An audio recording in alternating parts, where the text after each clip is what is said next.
Hello. So today I'm going to be talking about the book Frostblood by Elly Blake. Here's the run. Frostblood. Not to be confused with that other book about that girl who gets rescued by a mysterious man with a hidden identity. Also not to be confused with that other book about a girl who finds out she has superpowers that happen to be more powerful than all the other people's superpowers, and therefore is the only one who can save the world. Also, she of course could never use her superpowers because she's been oppressed her whole life, so she has to, start from scratch to become all powerful, even though everyone else has trained their entire lives. But don't worry, she can and will do it. Oh, did I mention her family was murdered and her rescuer, the mysterious man, is actually a prince? But don't worry, she totally hates him, by the way, because he's a total jerk with a heart of gold. They totally do not end up together. Okay, sorry. Maybe I got a little sidetracked and gave a little too much away, so now it might not sound so familiar, but I will say this. I actually didn't hate this book. I think I kind of liked it. So you've got Ruby, who's been living in hiding because she's a fireblood, a person who has fire superpowers, and her kingdom is ruled by a frostblood, who is a person who has ice powers. So in the kingdom, firebloods are hunted down and destroyed through various means. Sometimes they rot in prison, sometimes they fight as gladiators, and sometimes they're just murdered on the spot. The book starts and she's in hiding with her mom, trying to live all incognito and isn't very good at it and isn't so secret about using her secret powers. So the evil king's army people end up finding her. They then murder her mom and throw her in prison where she gets the, rotten prison option because nobody thinks the little girl is a threat or can fight, right? I don't know. Or maybe it's because the man-boy king doesn't know or care that she exists, or who knows what the reason is, but she's rotting in prison, and it's not super important. But the important part is that the right people know that she's rotting in prison and know who she is and where to find her. Oh, did I mention she has no idea she is special? I mean, she knows she's a fireblood, but not like the fireblood, if you catch my meaning. It's like knowing you're tall, but not knowing you're actually the tallest person in the world, or maybe even the last tall person in the world, and then also realizing the only way to have world peace is by being tall enough to pick an apple from the top of a certain tree. Okay. Or maybe not. It might be more like Anakin knowing he's a Jedi, but not realizing he's Darth Vader kind of situation. Yeah, let's go with that one. Sorry about the random apple thing.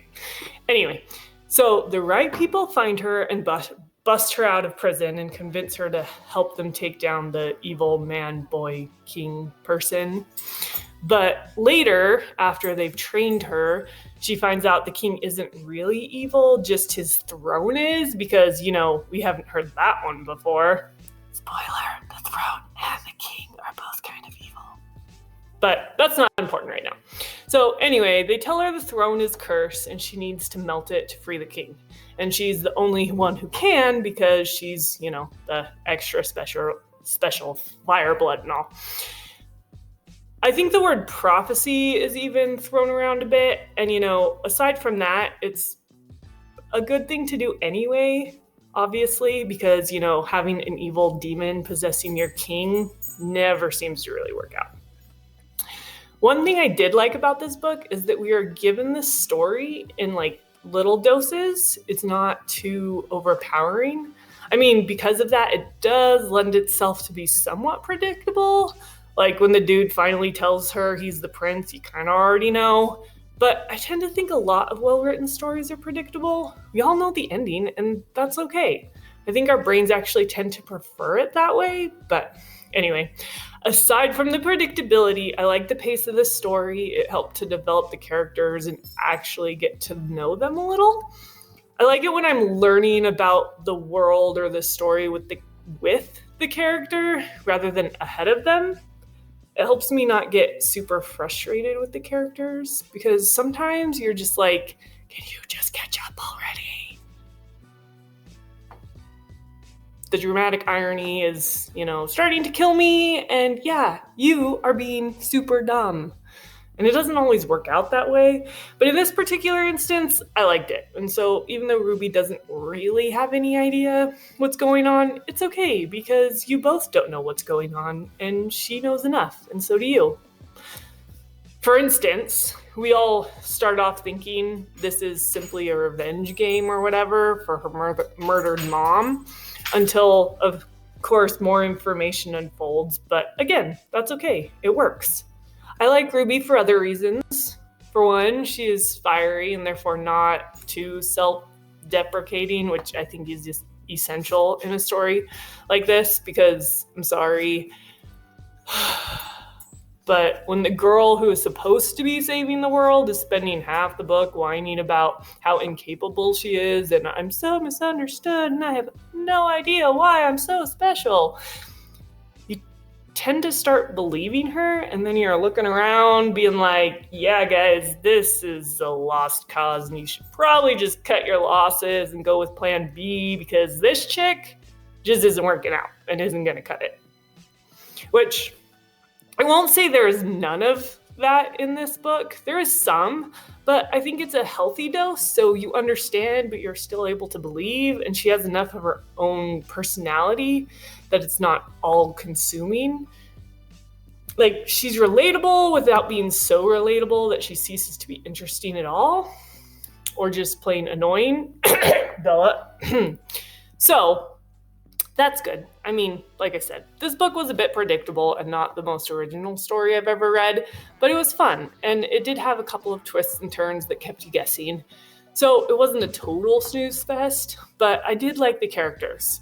Although I will say, again, spoiler alert, she falls for the jerk prince with a heart of gold, who's really not a jerk at all. The start of their relationship was good, but their whole, I like you, no, I like you moment was pretty weak, and I kind of felt like being like, huh? That's really all you have to say, and you're saying it like right now? This is really the best time for this? Like, really? I don't know. I think the author may have jumped a little too quickly from the I can't stand you to the I love you stage. It felt a bit forced and a little unnatural. It'd kind of be like if Elizabeth hadn't turned down Darcy the first time he proposed. Okay, maybe not quite that bad, but was definitely a bit clumsy along the way. That's for sure. So there it is. But again, I did actually like the book. Oh, and don't worry, the cursed boy man king person was actually a little or maybe a lot evil on his own. So he didn't make it past this book, so there's no possibility of there being like a resurgent weird love triangle thing in the next book. So that was comforting to me, at least, but I guess we'll have to wait and see. All in all, Ruby, I really liked your fire, and Arcus, you maybe could have done with a little bit more. Thanks, guys. Later pages.